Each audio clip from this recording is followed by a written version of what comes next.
Good morning, everybody, and welcome to the Roundtable Football, or should I say, welcome back to the Roundtable Football. It's been a long time. I miss you guys.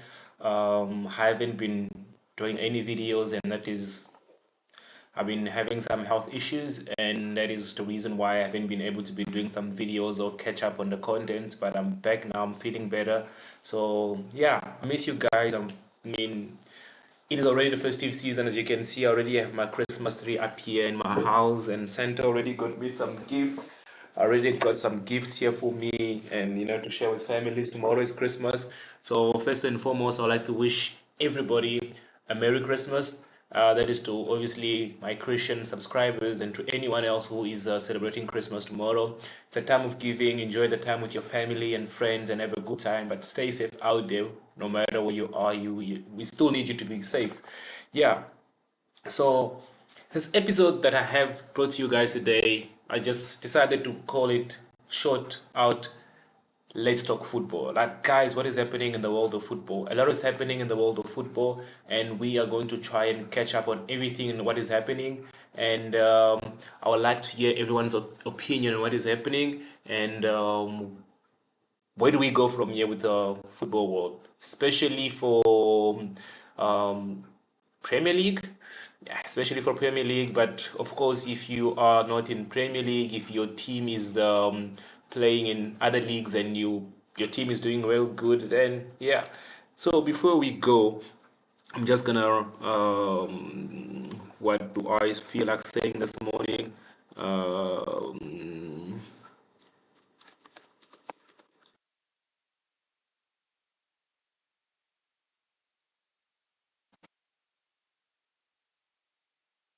what is happening to City? Like, what is exactly happening to Manchester City? So let's see what I have planned for us guys today. So I want us to discuss everything based on what's happening in football. This past weekend we had some great games coming in. Before even getting to this weekend, the other weekend, where in the football world again, where City lost against United. Um, Nobody saw this coming because City were leading the game up until the last 15 minutes when United turned the game around. This is because of one player, Hamad Diallo. And I've always told a friend of mine that Amadou is a good player and he proved it again. But that is that week. Let's talk football and what is happening right now in the world of football. Well, City played against Aston Villa, and I enjoyed watching this game because for after 4 years now, we get to see exactly City crumbling down. This is something that we always ask ourselves question, will City ever crumble down? Are we ever going to see a weak side of City? But now we are able to see it that they are scared to attack, and whenever they are being attacked, City is being scared. And yeah, I enjoyed watching the game, and once again, I feel like it is what it is. It is what it is when it comes to football. It's the football world. Things happen, and a soccer team, or what I feel for City, is that they have to find their way around. But City fan, any City fans who's following me or who's going to watch this video later, do you think that Pep Guardiola still has the dressing room behind him? Are they still backing him? Because it really doesn't seem like the City dressing room still has Pep or they're backing Pep. I mean, yes, I know I said in my other video that Erling Haaland told Michael Arteta to, what's the word again, to be humble, and since then he hasn't scored a goal. He has scored a goals, etc. But you can see that the atmosphere in the City squad is not the same that they used to have. City actually playing football now in a way that we don't fear them the way we used to fear them in the last season. At the beginning of the season, when City was playing, nobody saw City to be where they are right now. And nobody ever assumed, nobody ever thought you couldn't dare think that City would be where they are right now. City sixth on the league, I mean on the league table, and whoever imagined them being there? And if you have to look at the other side of the thing, that is Manchester United, and I feel like Ruben Amorim, he knows exactly what he's got himself into. Obviously, with the Marcus Rashford, with Saga and Garnacho paying or releasing the squad to the press or to his brother who runs a YouTube channel. All that is just rumors around United. and that shouldn't take away what do I say? It shouldn't take away the fact that United has have players who are really not worth it. The players for United, most of them are really not worth it, and it's only a matter of time. I do pray that he does receive funds to build up a squad that he want. But yeah, that's for City and United. So City lost against Newcastle this past weekend, and the other side of the town in Manchester, United lost against Bournemouth 3-0. And Bournemouth is a team that has beaten most of the top teams this season, and we can see that they are playing good quality football. So anybody could be like, how come Manchester United got beaten at home by Bournemouth 3-0? But they beat City. They beat Arsenal. Yes, they beat Arsenal. If you don't know, if you didn't know, go and check. And I think the only team that have survived against them is Liverpool and Chelsea, the two kings, let's say. So it wasn't an easy game for them, but I feel like the mentality of the squad is just so fragile, and the team needs a change. And right now, I can't just start and going into speaking about individuals in the team, because we are not an individual team. We are a whole team, and we should all pull ourselves together, and that United need to do that. Brentford, Brentford played against Nottingham Forest. This is also not football. Like when we talk football, I always say this thing where a team is playing at home. You have to show to the squad, you have to show to everybody that I am playing at home and I got this thing figured. Now, how do you have a team playing at home and then you lose? But United lost at home also. So we can't even dive much into that, but that's football. And then we had Ipswich playing against Newcastle. The game ended 4-0. Newcastle sort of have a lot to prove, just as much as Aston Villa. Remember, we've mentioned Aston Villa quite a few times, and how they're finding it difficult to play in the league and in the Champions League. So Newcastle also is that team where there was a time where I thought that Newcastle is going to be a permanent top four team. But then again, they've just failed to prove that. So this season, Newcastle have a lot to prove, and that's why when they're playing this season, they make sure that they win most of the games. I mean, they beat Ipswich 4-0 at home, and then we had West Ham against Brighton. The game ended 1-1. I don't know what is it with Brighton, is that when they face a much bigger team, let's say for example, if they're playing a United, a Liverpool, a City, Brighton then brings out their guns in the arsenal. But when they play a team from the second half of the table, they hardly perform, or they hardly give you what you expect them to give you. But that's again not a good thing, especially for a team who want to be on the top four. Maybe it's because they feel sorry for the teams at the bottom half of the table and they just perform anyhow. Anyways, it is what it is. Arsenal played against Crystal Palace. The game ended 5-1. This was a thrashing. Like Arsenal thrashed this team, Crystal Palace, the Saints, and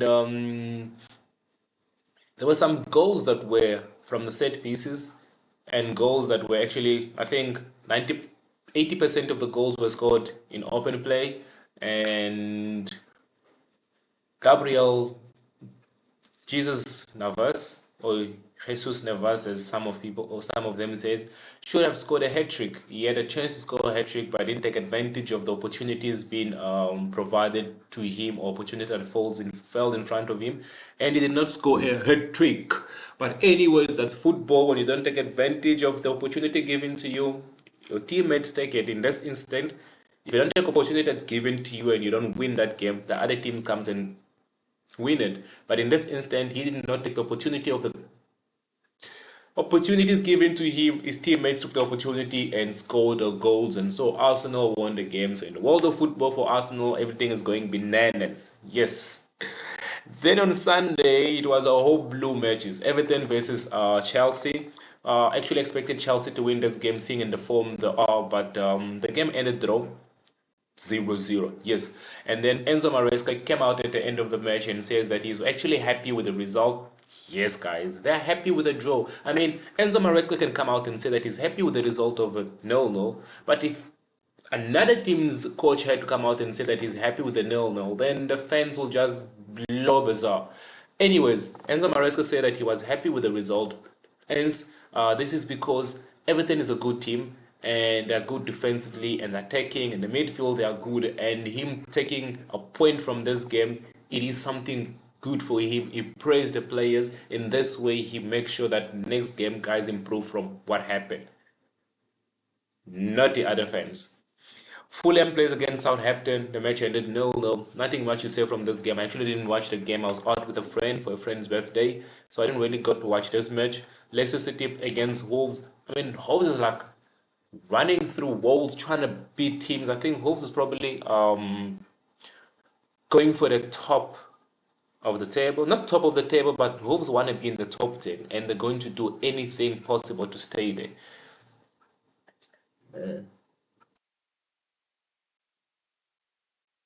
So big up to Hove City for beating or thrashing out. Big up to Hove City for beating Leicester City. This is a team, Leicester City. It's a team that is being coached by Ruud van Nistelrooy. And for your information, let me just remind you, Ruud van Nistelrooy, he's the manager that United thought we should have kept him after Eric Ten Hag. Why did we go for Ruben? But anyway, his team lost 3-0 at home, and United also lost 3-0 at home on the same weekend. Like, make it make sense. But, anyways, going back to the world of football and what is happening, I spoke already about the United game. I was frustrated with the result, but it is what it is. It has happened, and I've mentioned the fact on what is affecting United at the moment, and that is mostly the players' mentality and not able to update what is happening, and the whole rumors of what's happening around the football with some individuals like Garnacho and Marcus Rashford. But then again, I feel like come January, those players need to be moved on. Like Rashford has already said that he feels like leaving, and then the door is open with pleasure. You can go to another team and then play there. And when you feel like speaking to the media, you can go to the media and speak whatever you want to speak, but not at United. Liverpool play against Tottenham. Like, guys, damn. Did you see the game between United and Tottenham in the what is the Carabao Cup where United lost? Yes, United lost. But you saw that Spurs scored 4 goals. United scored three. That's how the game ended. And there is a controversy of that goal that was the last goal from Song. It's fine. That is for the FA to handle. That is not my job to do. That's not my duty. Then let's come to Premier League. So this is Liverpool playing against Tottenham. Tottenham is playing at home, and well, let's go with the score. Tottenham scores three, and Liverpool scores six. Not four to ensure that they've just won the game. Not five, which could give Tottenham some energy that something can still be reaped from this game. That doubled Tottenham's scoreline. This is to ensure that you are totally knocked out. There's no way back for you in this game. And Tottenham was beaten, I mean, what, 3-6? And I mean, this was amazing. Onslaught, what he's doing at Liverpool. Didn't United saw him before Ruben? But anyway, I feel like right now with the United squad, even if you had to give them Onslaught, Xabi Alonso, Pep Guardiola, this team is still going to be shitty. And that is because of the players. My apologies, but the team is still going to be playing some crap football. Liverpool is on a high, like they're beating everybody, moving through it, and are they a team to beat Liverpool? Anyways, and speaking about that, let me do this. Do you have a team in mind that would do you think will beat Liverpool? So let me ask, who do you think can beat Liverpool? And if your answer is correct, or if anyone answers correctly, there will be a prize for them. I'll not name the prize now, only when I start seeing the answers. And up to my next episode, then I want to see what is the public saying. So do you think anyone can beat Liverpool, and who do you think can beat Liverpool?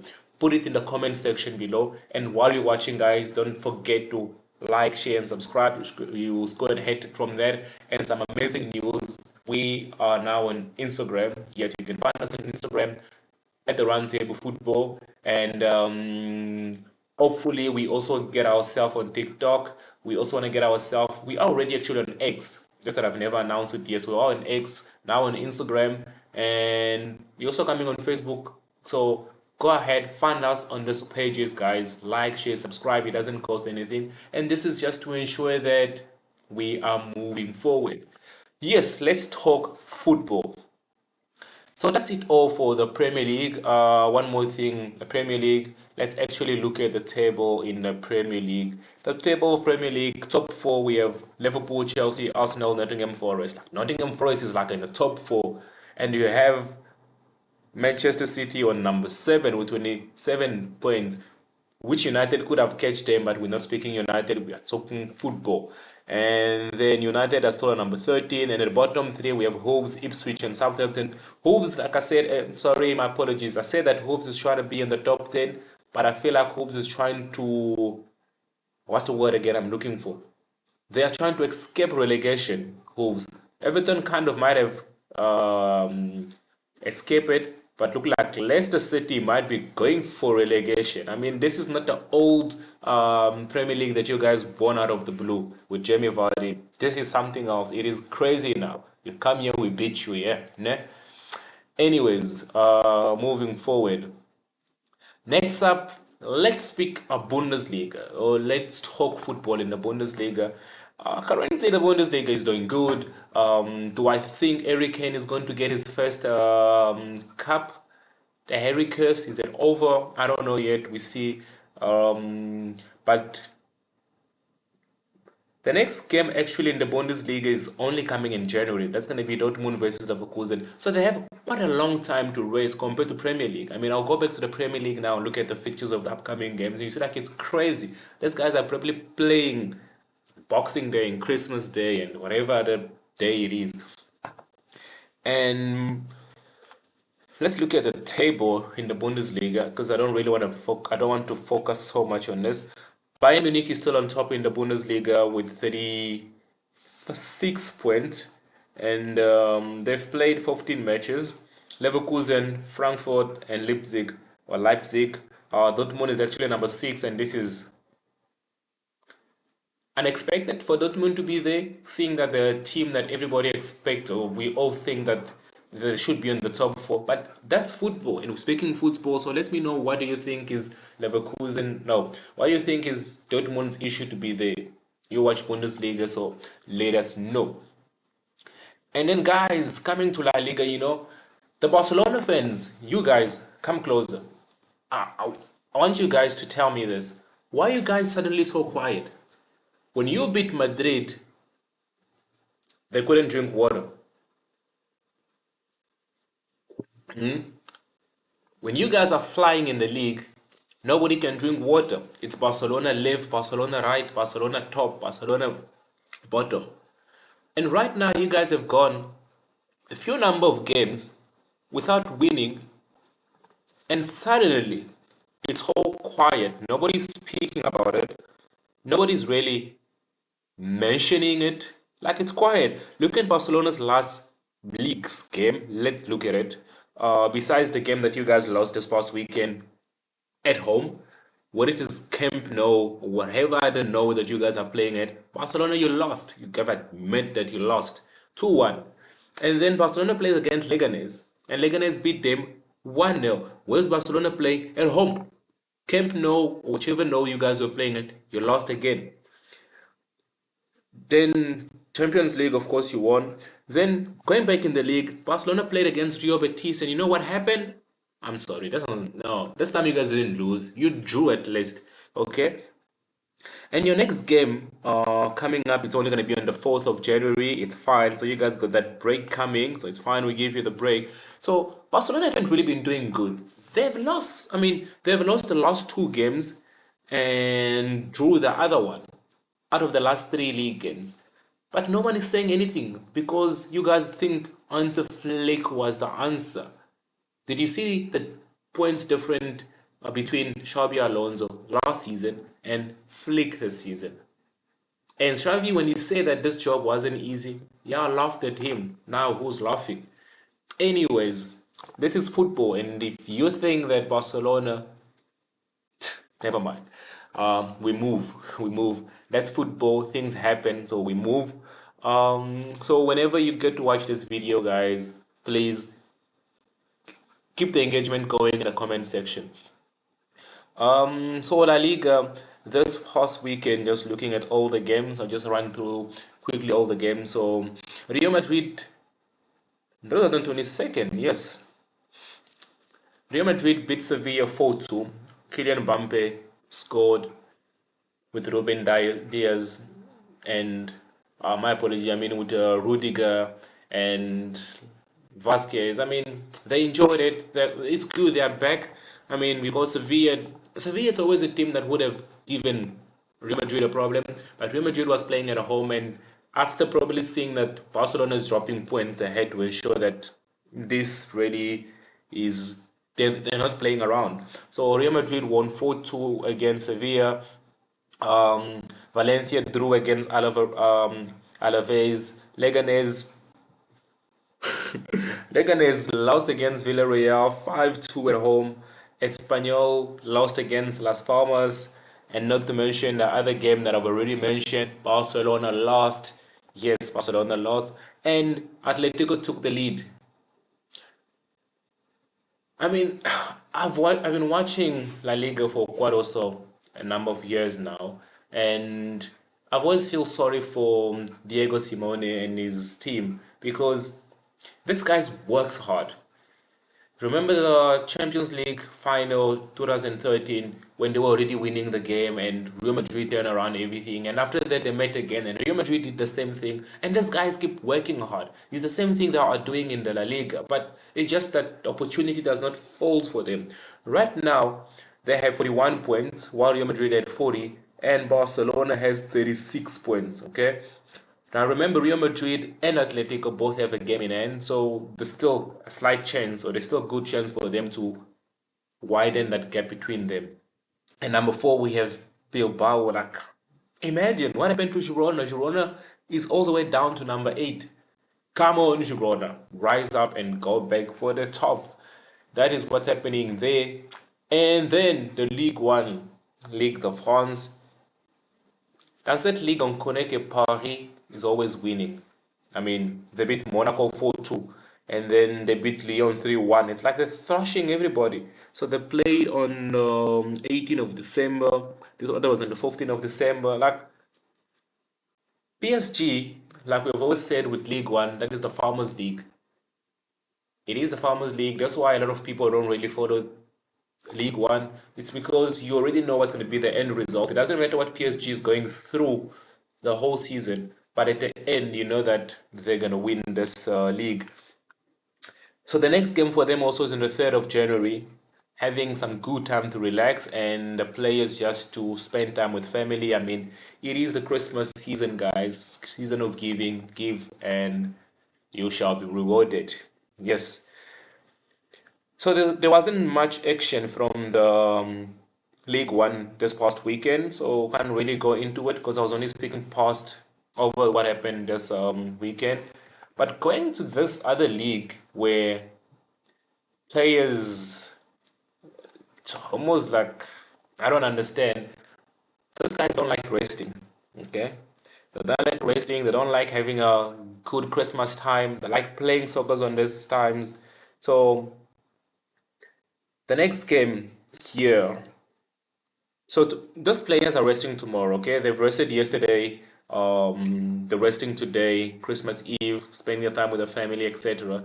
And I hope that they're not having some training or just team briefing could happen, which is necessary. And then on the 26th, Christmas, oh, my apology. On 26th, which is Boxing Day, Man City taking on Everton at 2:30. I'm here watching that game, guys. What is your score prediction for score prediction for who's playing at home? City is playing at home, Ahmed. It doesn't matter if City is playing at home or playing at the house.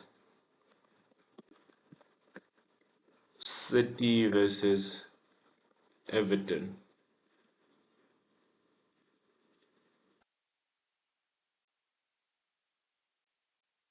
My score is two.